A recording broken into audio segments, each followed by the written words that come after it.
Rachel knew something was wrong the second she saw the subject line in her inbox. CEO Sync, 10:45 a.m. Mandatory. No explanation, no calendar invite, just a single-line email with her name and a time. What made it worse? Mark, her director, a walking thesaurus of corporate cliches and the human equivalent of a Bluetooth earpiece, was CC'd. She didn't panic. Rachel didn't do panic. She'd survived layoffs, 5 reorgs, 2 hostile acquisitions, and that one intern who thought Excel macros were oppressive. She was a senior product lead with 6 successful launches under her belt and enough mental receipts from hush-hush meetings to ethically cancel at least 4 careers. But this felt different. The CEO's office had that cold, over-air-conditioned silence you only find in places designed to intimidate. Rachel took a seat across from the glass desk, hands folded in her lap. Mark was already there, grinning like someone who just figured out how to use pivot tables. The CEO, Harold, a 60-something who once compared offboarding to weeding the garden, opened with a tone too polished to be sincere. "Rachel, your work on Ember has been nothing short of transformative," he began, his voice as smooth as hand sanitizer. "You've exceeded expectations, led with integrity, and honestly, we see you as the future of this company." Rachel didn't flinch. She knew flattery in this building came with fine print or a dagger. Sometimes both. "That's why we're promoting you to lead something new. Project Orion. High trust. High visibility.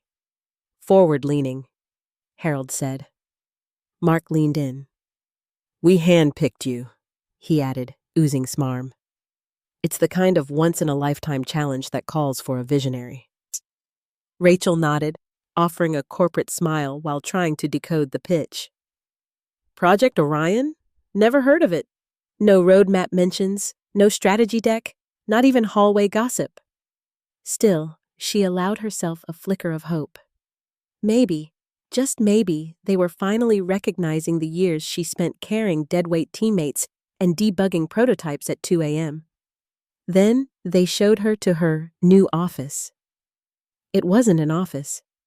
It was a glorified broom closet with a window facing a brick wall, tucked in a section of the building that smelled like old printer toner and existential despair.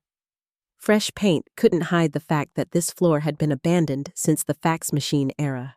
And then, the kicker. Her ID badge stopped working on her old floor. She discovered this after trying to drop by her team's stand-up and finding herself locked out. The receptionist, barely looking up, muttered, "Project Orion access only. Sorry." Right. Because apparently, drafting mock-ups in isolation now required Homeland Security clearance. That's when it hit her. She hadn't been promoted.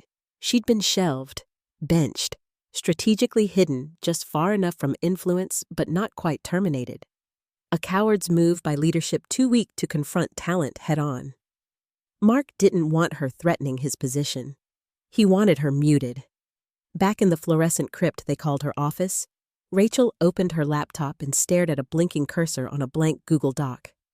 No onboarding, no kickoff call.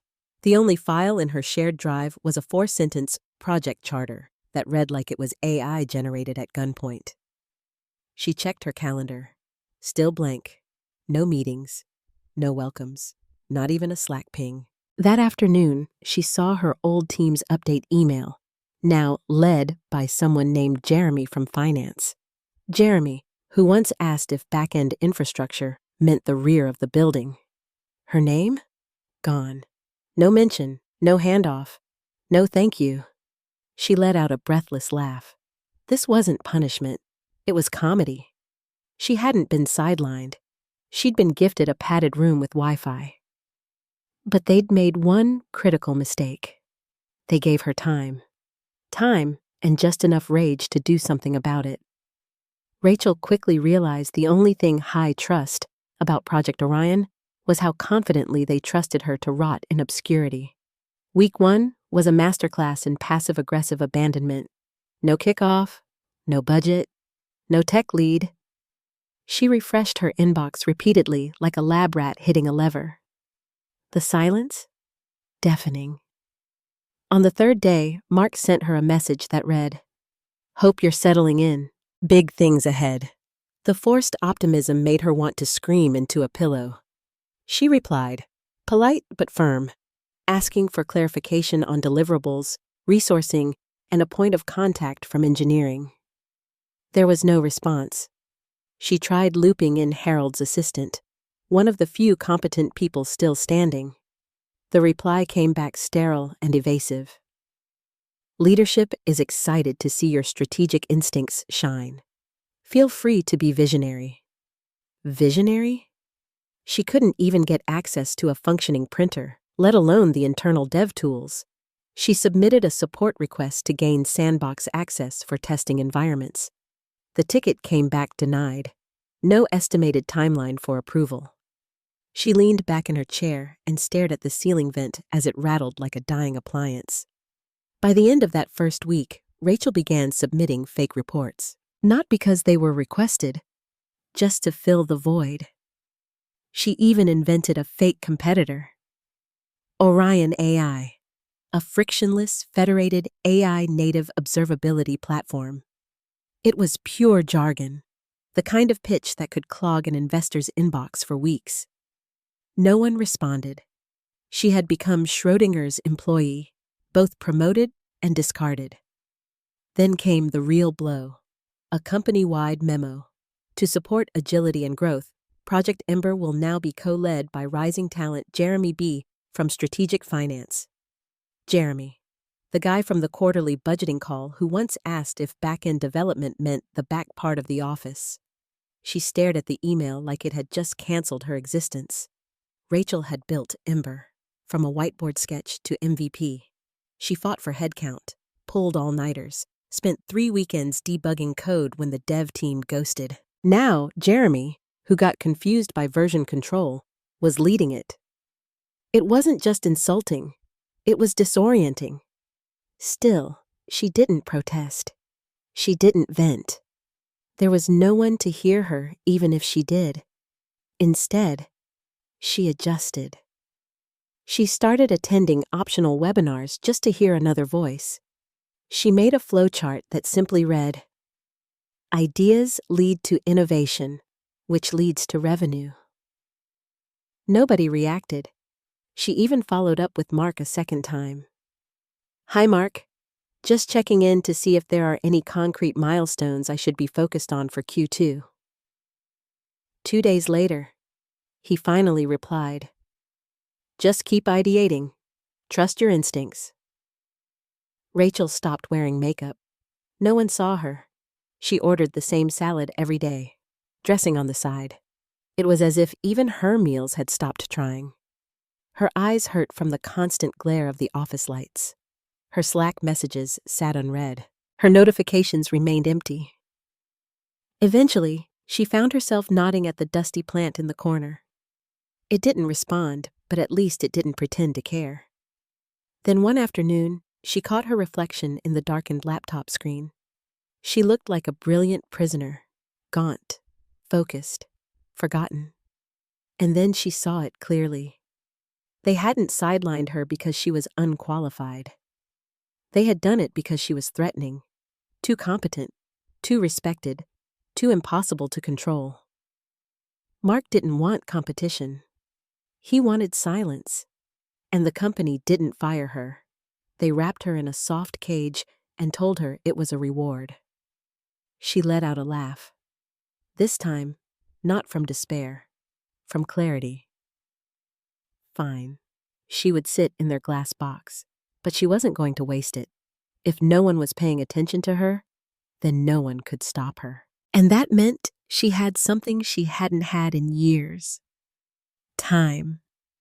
It started with a support ticket thread. Rachel was sifting through an old archive of user complaints, mostly to pass the time without losing her mind, when she stumbled on one from a customer forum she wasn't supposed to see. The post was buried deep, dated 2 years back, authored by someone with the handle TechForge87. If I have to click through 5 menus one more time just to pull a usage report, I'm throwing my laptop into the street. Does anyone at this company actually use their own product? Rachel chuckled. Then she kept reading. There were over 700 replies. Different users, same complaint. The reporting interface was broken. Not just ugly, functionally hostile. And suddenly, she remembered. She had written a whole proposal about this 3 years ago. A slide deck titled Streamlining User Analytics in Legacy Architecture. She'd outlined all of it: recommendations, cost analysis, dev roadmap. Mark had dismissed it as non-critical. They had other priorities back then. Apparently, those priorities hadn't delivered much. The same problem was still haunting users. And here it was, a thread full of strangers echoing the exact pain points she had flagged years ago. The seed planted itself quietly. Not a business plan. Not yet. Just an itch. A question. What if someone actually fixed it? No dashboards with 100 options. No 5-click paths. Just one lightweight app. One problem solved well.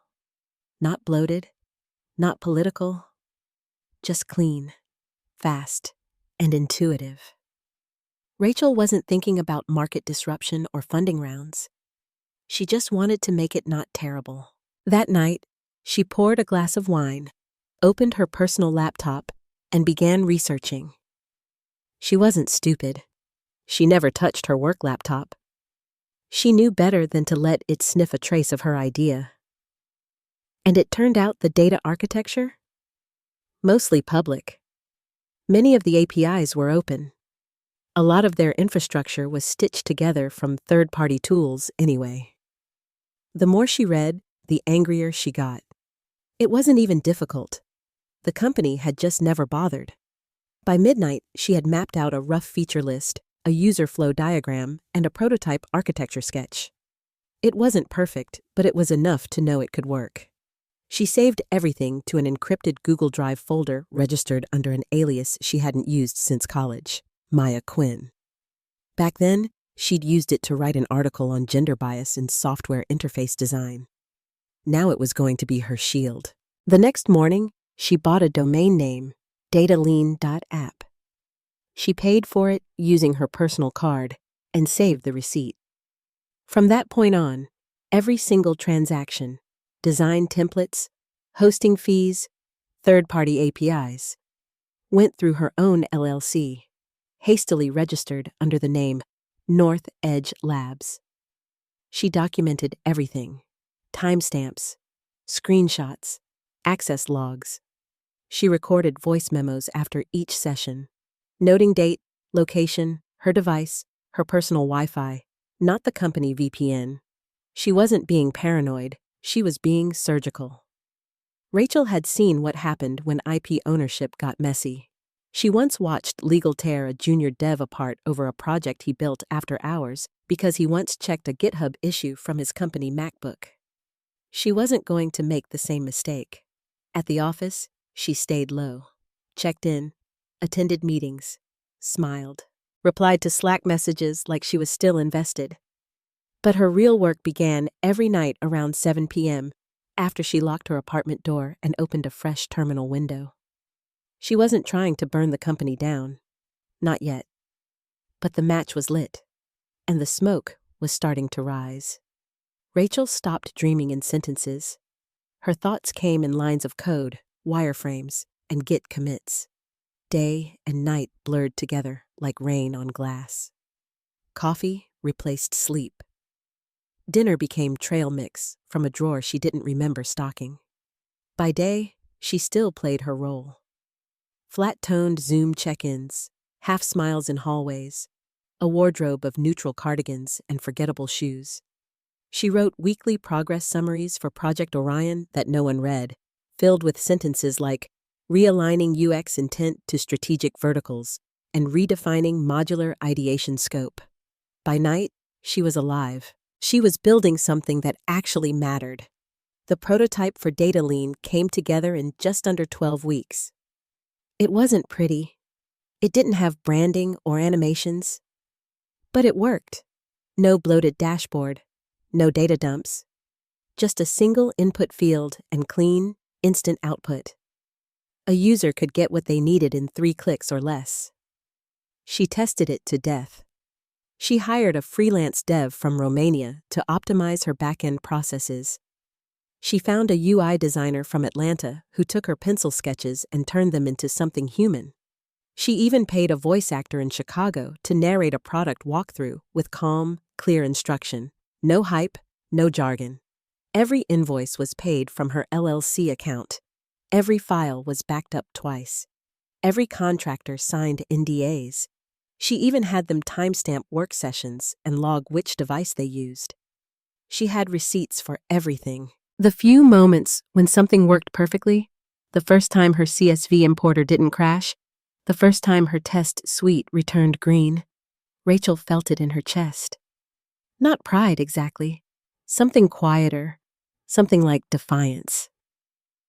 But the high came with a cost. She missed her cousin's wedding. She flaked on a dinner with her best friend, twice. She woke up one morning with a migraine so sharp she couldn't see straight, yet still dragged herself to the office holding a lukewarm energy drink like a lifeline. She knew she was burning out. She didn't care. For the first time in months, her brain felt useful. Then came the near disaster. It was a Wednesday. She was testing an integration with Google Sheets on her personal laptop in the office, door locked, blinds drawn, when it happened. The handle clicked. Mark walked in. No knock. "Hey, Rachel," he said, in the cheery voice people use before they back over your dog. She slammed her laptop shut and shoved it into her tote bag so fast she nearly dislocated a shoulder.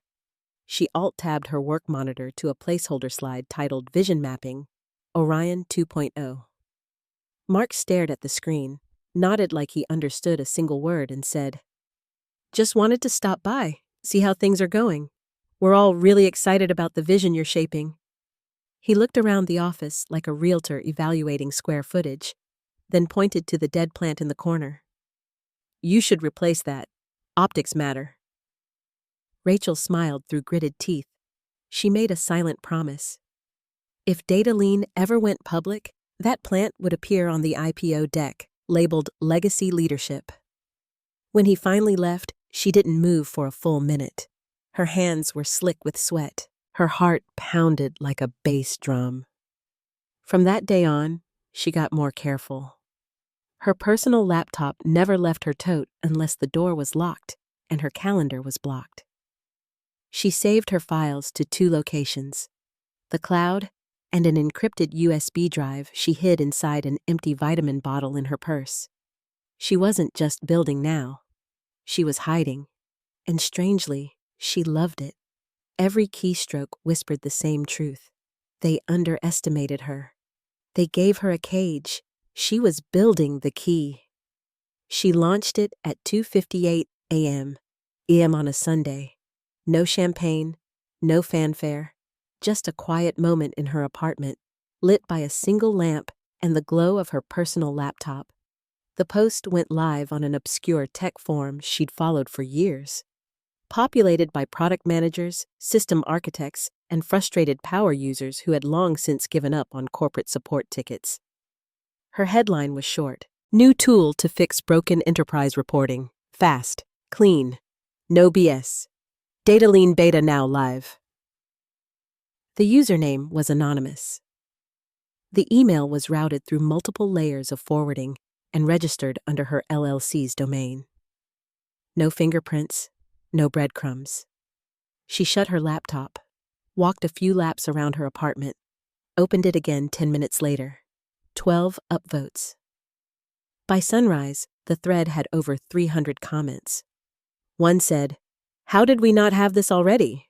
Another, "Finally, something that works." Her beta sign-up list crossed 200 names in less than 12 hours. And then her hosting server crashed. She scrambled out of bed in sweats and a t-shirt, no coffee. Hair still wet from the shower she hadn't finished. The server logs were a mess. CPU maxed, memory spiking, throttling everywhere. She upgraded her hosting tier 3 times before noon. By the end of the day, Over 3,000 users had downloaded the beta. The emails started coming in, sent to the Stoneforge inbox she had built for North Edge Labs, all from strangers. "This is incredible. You fixed what my team has been complaining about for years.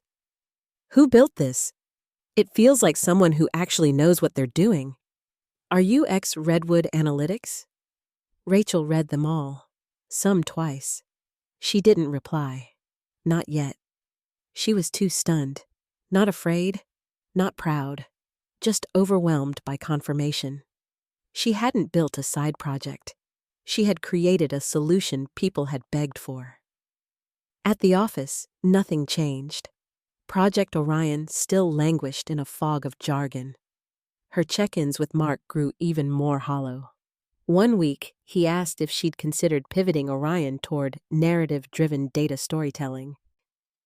She smiled, nodded, and added it to her ever-growing list of meaningless phrases. But under the conference table, her phone vibrated with real numbers: daily active users, crash reports, feedback threads. People cared. Rachel wasn't just watching it grow. She was watching it spread. 2 weeks after launch, a mid-tier industry blog ran a piece titled, "This no-name app might have just solved enterprise reporting." It got reposted, quoted, shared on LinkedIn. A senior analyst from a major consulting firm tweeted that Data Lean was the first tool in years that doesn't make reporting feel like pulling teeth. Within 3 hours, her waitlist doubled again. And then it happened. She was sitting through another Orion sync, Mark presenting a slide deck so devoid of content, it might as well have been blank, when a new memo landed in her inbox. Internal Marketing Bulletin. She read the line 3 times before she let herself react. Slight uptick in client churn, possibly connected to early-stage competitor Data Lean. Appears to target legacy UX pain points. Attribution unknown. Situation under observation. They noticed. They didn't know who was behind it, but they knew it was real. Her pulse kicked once, not from panic, from power. She had done it. She was no longer invisible. She was a threat. A quiet, invisible one. Still faceless, still nameless, but growing. And the empire that boxed her out? It had finally started to tremble. It was a Tuesday when everything exploded. Rachel was half listening to Mark droning through yet another pointless Orion sync. This time, suggesting they rebrand the project as a data-driven storytelling initiative. She resisted the urge to laugh out loud. Instead, she glanced at her phone under the table. Her notifications lit up like a signal flare. A tech reviewer she followed, known for cutting corporate tools to pieces and making them go viral in the process, had just released a video. The title read, "This $0 app fixed what Redwood Analytics ignored for years." Rachel's stomach flipped, not from fear, but impact. She tapped play. The reviewer was walking through the app's UI in real time, called it sleek, called it smart, called it something that felt like it was built by someone who got fed up and finally snapped. He was right. Within 2 hours, her servers buckled under the load. She called her back-end dev in Estonia at 3 a.m. his time. They scaled resources, patched load balancers, and brought it all back online before sunrise.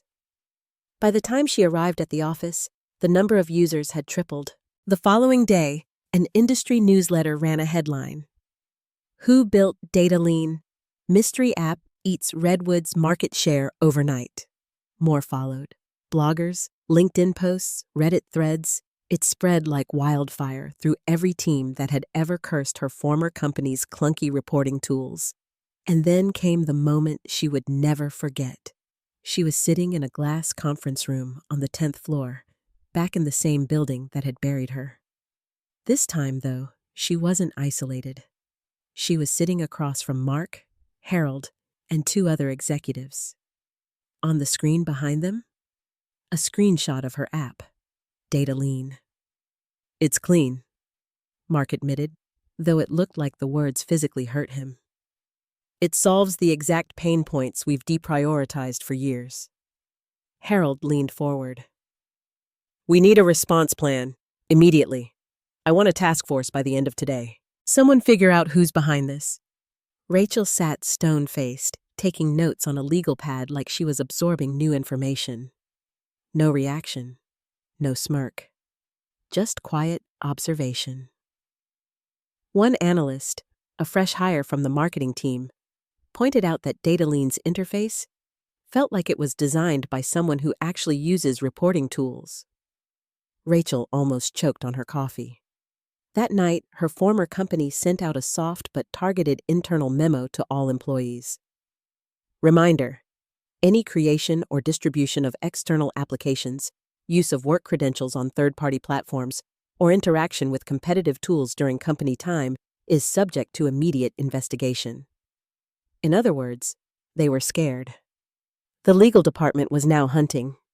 She heard whispers of audits, quiet code reviews, even a few laptops being checked without warning. One junior dev had a GitHub repo frozen simply because it had the word reporting in its name.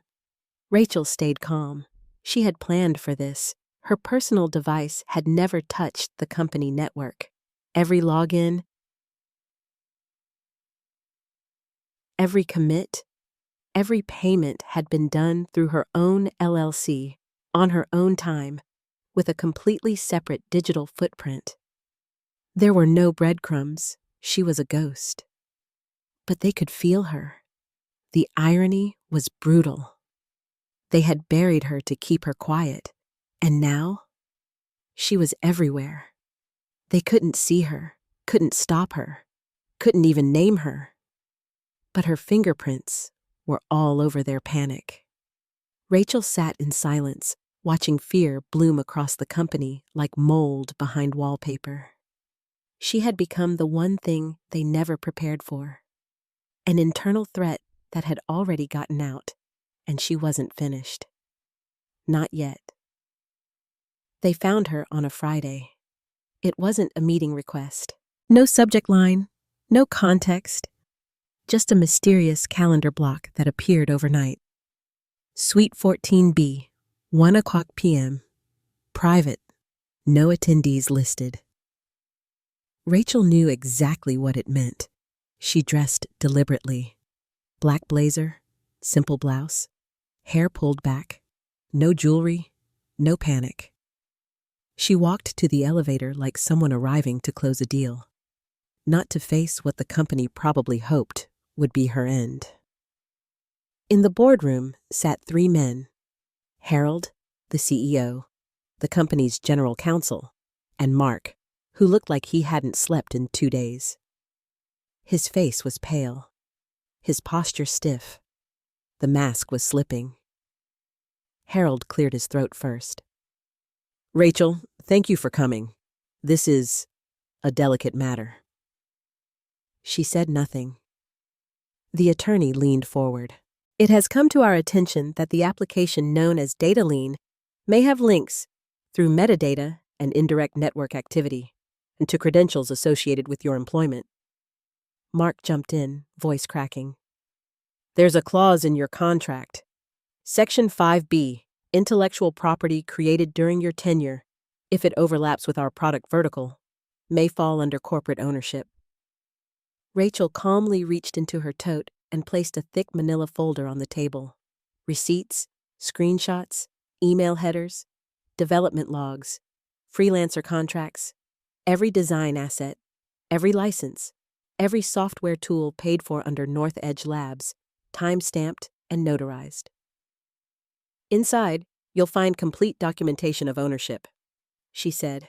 You'll also find statements from contractors confirming project separation, along with cloud activity logs proving no use of company time, tools, or credentials. Harold opened the folder. The attorney flipped a few pages and slowly stopped speaking. Mark looked like he'd swallowed a thumbtack. Before they could recover, Rachel pulled out one more document, her resignation, printed, signed, dated, delivered in silence. I am leaving, effective immediately, she said. And for what it's worth, this was never about revenge. Not at first. She turned to Mark. You sidelined me, isolated me, and buried me under fake praise because you were afraid of what I could build. She turned to Harold. You gave me time. And with that time, I built something better than anything this company has produced in 5 years. The CEO opened his mouth to speak. She didn't wait. She stood, gathered her bag. No theatrics, no last look. As she walked out, her phone buzzed in her coat pocket. She waited until the elevator door closed behind her before checking it. A notification from her analytics dashboard. 5,123 active users. Her app now had more users than her former employer's flagship tool. Rachel didn't smile. She exhaled. The cage had opened, and she wasn't just walking away. She was walking away with the keys. It was raining in Seattle when the deal closed. A quiet drizzle misted the city, softening the noise and giving everything a silver sheen. Rachel sat at a corner cafe, a ceramic mug warming her hands, a laptop open in front of her. The seed round had just been finalized. $12 million. No board meetings, no buzzword-laced decks. Just a clean, honest product. And investors smart enough to trust the person who built it. Data Lean had surpassed 7 million active users. Entire departments were migrating. Some of her old coworkers reached out discreetly to test integrations. Others sent their resumes. She hired a few of them, not out of charity, but because they had seen what she could do before the world did. Her phone buzzed again. A text from Chris, a former engineer on the Ember project. Emergency town hall this morning. The CEO tried to spin the numbers, but everyone knew. Mark's badge didn't work. He went ballistic in the lobby. Rachel stared at the screen, imagining the scene. The company unraveling, interns watching, teams whispering. She didn't laugh. She didn't gloat. She simply replied, "Tell them I said good luck with the storytelling initiative." Then she closed her phone, sipped her coffee, and reopened her laptop. There were features to ship, partnerships to finalize, and for the first time in a long time, no one was stopping her.